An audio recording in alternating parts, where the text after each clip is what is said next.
faint-hearted, that's for sure. The Domina Vacanze team in a string there, hoping to get Mario Cipollini up there. The Fassa Bortolo riders are all lined up near the front anyway. They've got one or two other riders for competition now.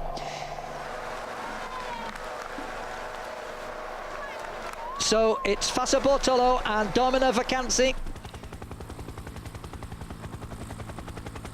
Not too much sight of the Lamprey boys. There's Asta Loa, the world road race champion. He's no mean finisher, you know, in situations like this, and I don't think he can be counted out.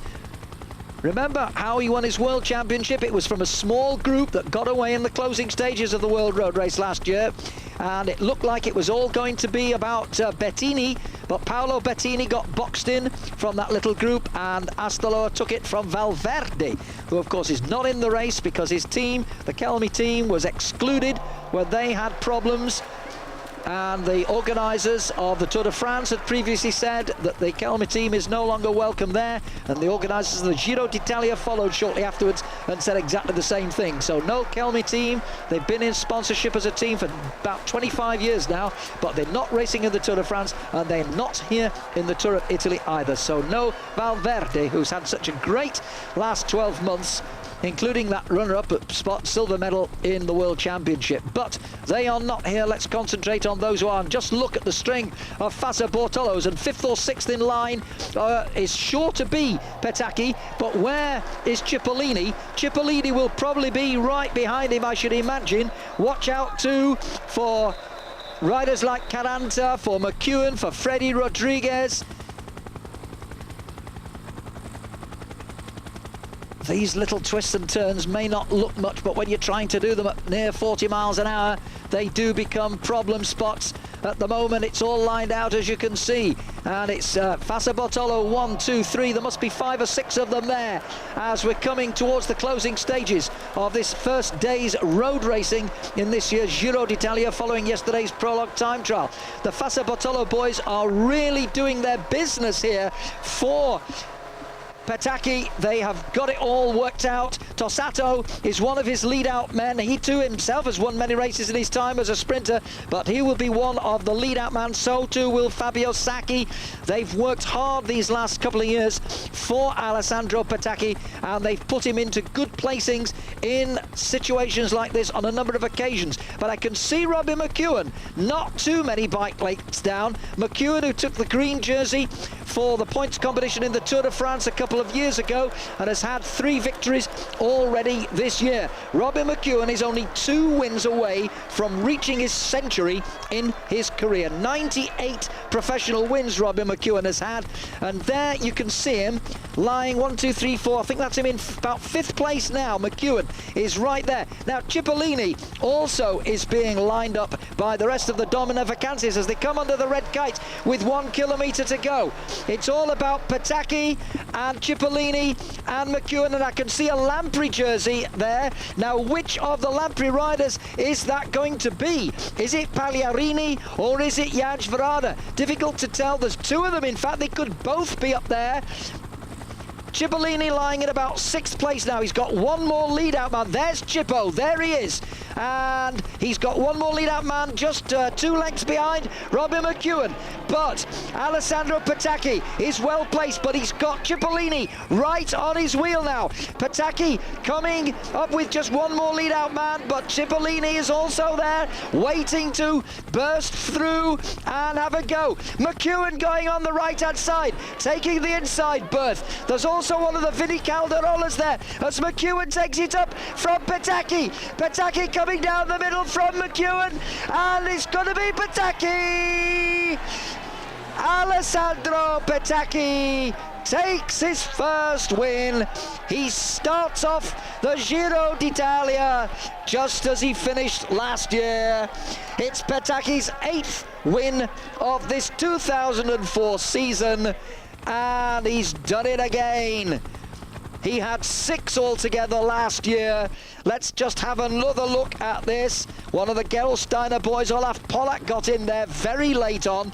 Here comes McEwen going on the inside, but it looks, with hindsight, that he went a little bit early.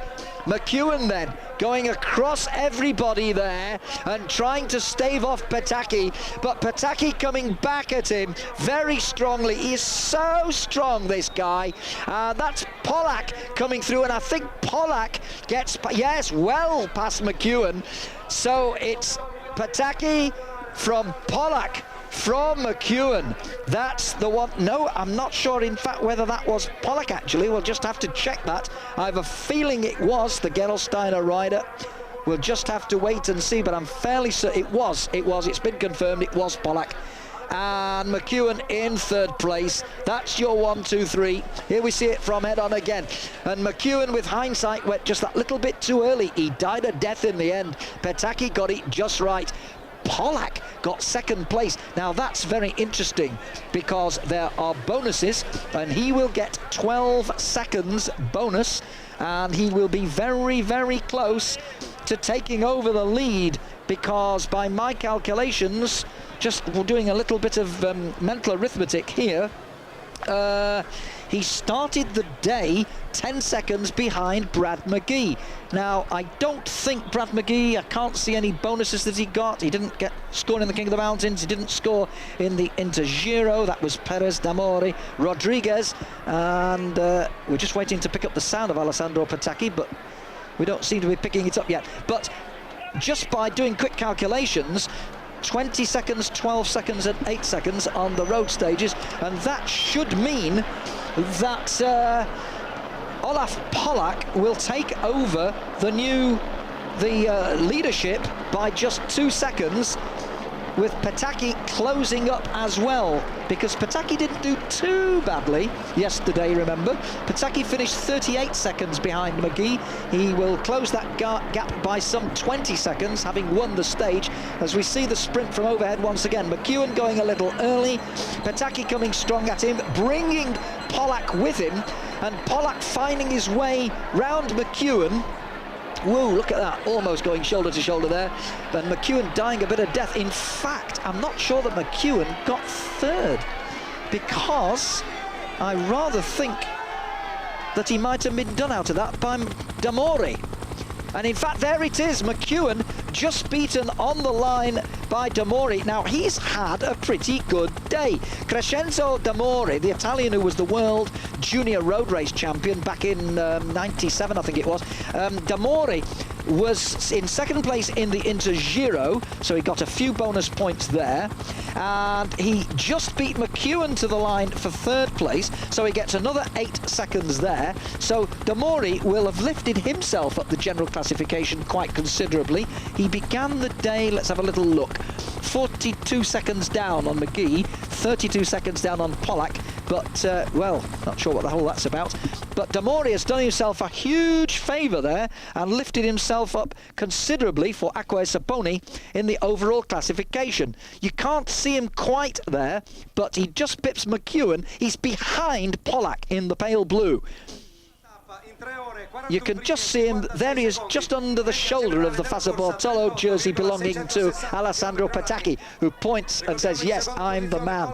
Alessandro Petacchi then taking his first victory of this Giro d'Italia. Will it be his last? And where was Cippo in the final analysis?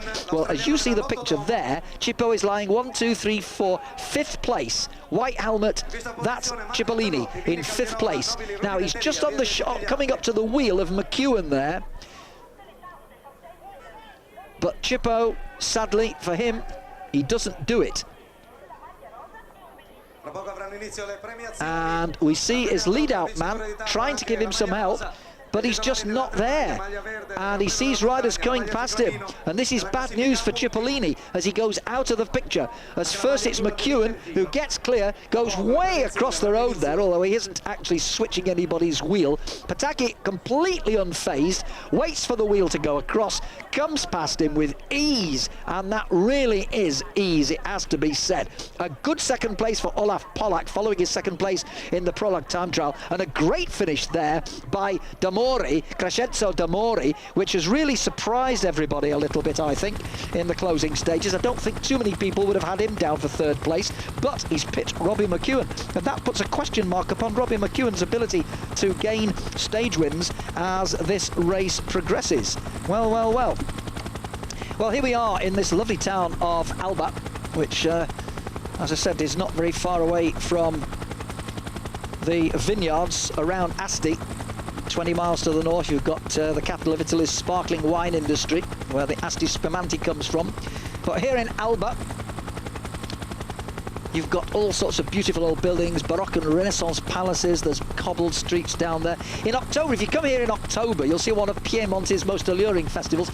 This is the area of Piemonte. There's a would you believe, a donkey race, and everybody brings their donkeys, and it's all fun and frolics, and there's good wine and food to be had in all the eating houses.